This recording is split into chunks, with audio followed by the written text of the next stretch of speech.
So there was a 7-year-old black girl named Jazmine Barnes that was shot and killed in a drive-by, and her mother and sister said that they thought it was committed by a white man and that it was a hate crime, a racially motivated crime. Now, this was further buttressed. There was all sorts of media coverage that got playing this racial angle, saying that it could possibly be a hate crime. 1,000 people gathered to support the death of this poor child and also talk about racial violence and things like that. And then you had people like Representative Sheila Jackson Lee came out and said, basically, we know this is a hate crime. It's quoted in the New York Times article I will post, but she said, let's call it what it is. It's a hate crime. She knew before the facts came out that this was a hate crime. You had Sean King, who was a Black Lives Matter person who writes for The Intercept, offer $100,000 for the reward of the person who shot this young girl.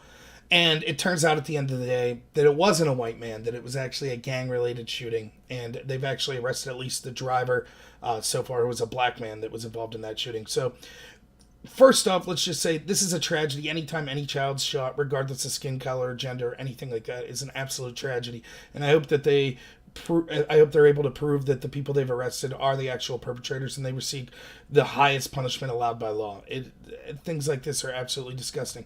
And there's also good things to say about the case. For example, you had like DeAndre Hopkins, who is a receiver for the Houston Texans, came out and gave from his playoff game his entire salary to help pay for the girl's funeral. And I think that's fantastic for people in the area to try to support the community when things like this happen. So that's a good thing.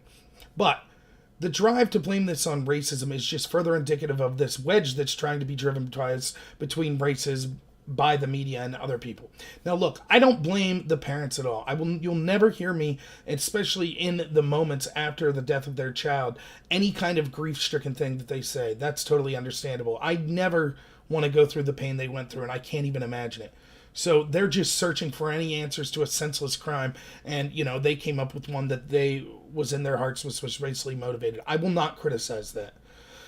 But I think it's the responsibility of the press and people like Representative Sheila Jackson Lee and Sean King to understand that you shouldn't rush to judgment until the facts come out in this case. And this is true from the other side too, where you have everyone, anytime there's a shooting, everyone's like jumping on the bandwagon of like, oh, I hope that my ideological opponents, I hope that someone in their group's responsible for this. It's kind of disgusting. And even I'm guilty of it to some extent, that like I admit to having gut reactions like that as soon as you hear about these shootings. So it's a terrible thing that I'm trying to work on personally, but I think we all need to try to check ourselves a little more on that. But there's clearly an agenda to put like that there's this environment of just white people out killing black people and these racial crimes being extravagantly, like extravagant, not the word, but increasing and being a very prominent thing. And the numbers just don't back that up. So first off, the first person to criticize is Sheila Jackson Lee here. She was so certain it was a hate crime. Was she going to come out with an apology now that we know that's not the case? Of course not, and even if she does, this is how she drums up her support. She's one of these people that wants to make everything about race. That's one of the big problems I have with the Democratic Party at this point. This is more intersectionality, cultural Marxism, trying to say that drive wedges between us based on immutable characteristics like race, gender, sexual preference, things like that.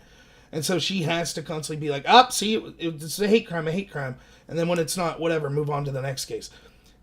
Just like Al Sharpton. He made his career as a race hustler. If you remember the Tawana Brawley case, it was a African-American girl who claimed that white police officers had raped her and wrote all kinds of vulgar racial slurs on her, attacked her brutally.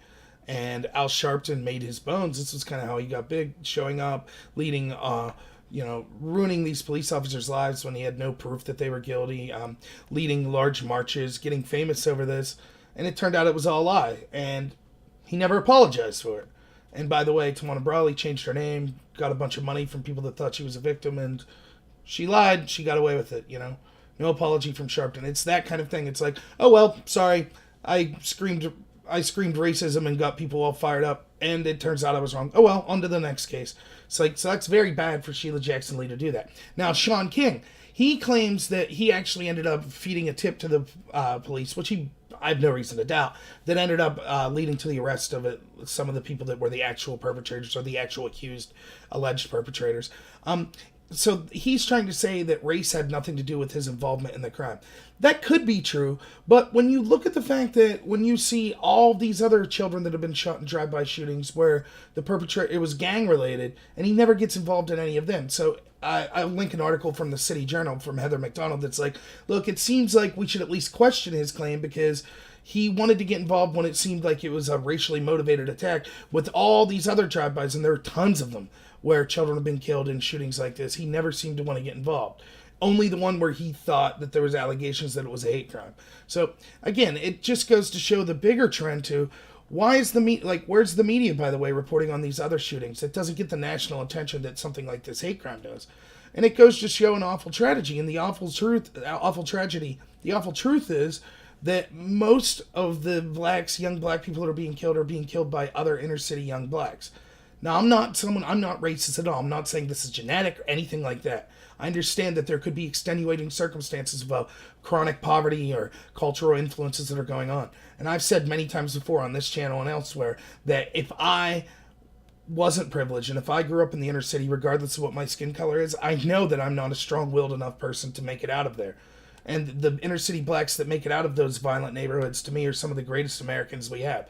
So I'm not trying to say, oh, well, I'm just saying black people are bad. That's not it at all. I'm saying we have to be honest about the problem, though. That's where the majority of these deaths come from. And a lot of criticism of Black Lives Matter that you heard from people was like, well, look, if Black Lives Matter, why are you only focusing on when police have interactions with black lives and end up shooting a black person, as opposed to the way larger problem of black-on-black violence? And there really weren't a lot of good answers to that. And as I said, when the Kaepernick situation was occurring, you have to be honest.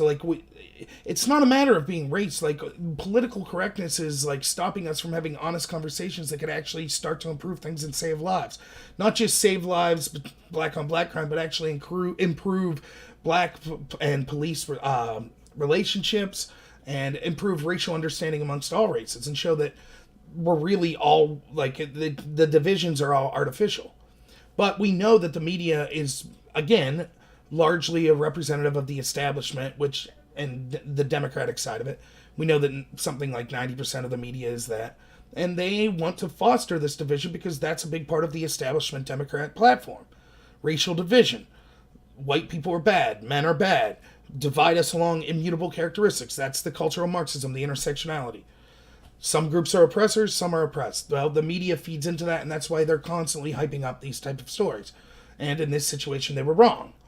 But, like I was saying, the City Journal article, will also talk about actually a police officer is far more likely to be shot by a black perpetrator than a black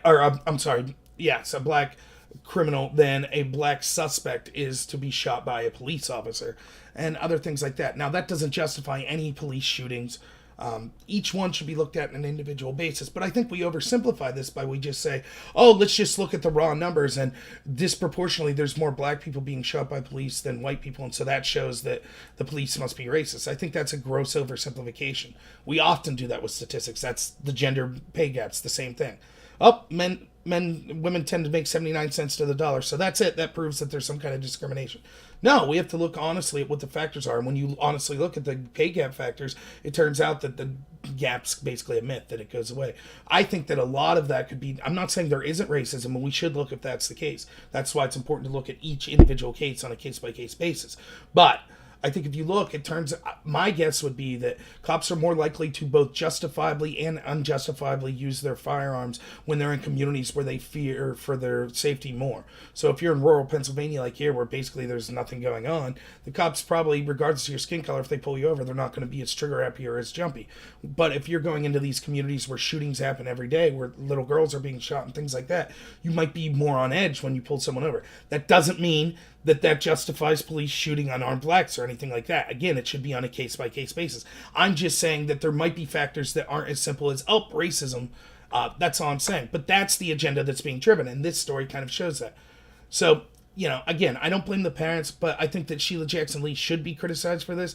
I think that Shaun King should be questioned as to why he took a particular motivation in this case.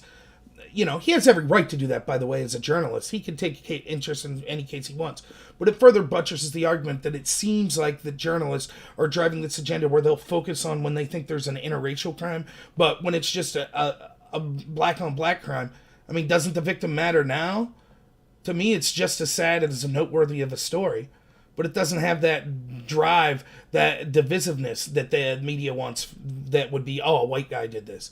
So yeah, so just end with, I think we should be really careful when we're talking about these racially divisive stories, and this is one that happened to blow up in their face, particularly Sheila Jackson Lee. I know it was a hate crime. See, maybe that's why you should wait. And most importantly, my thoughts go out to the family. What a tragedy, and I wish them the best. I can't imagine that kind of pain. So, if you like this video, please hit the like and subscribe buttons. And yeah, I'll be putting more videos out daily. So have a good one.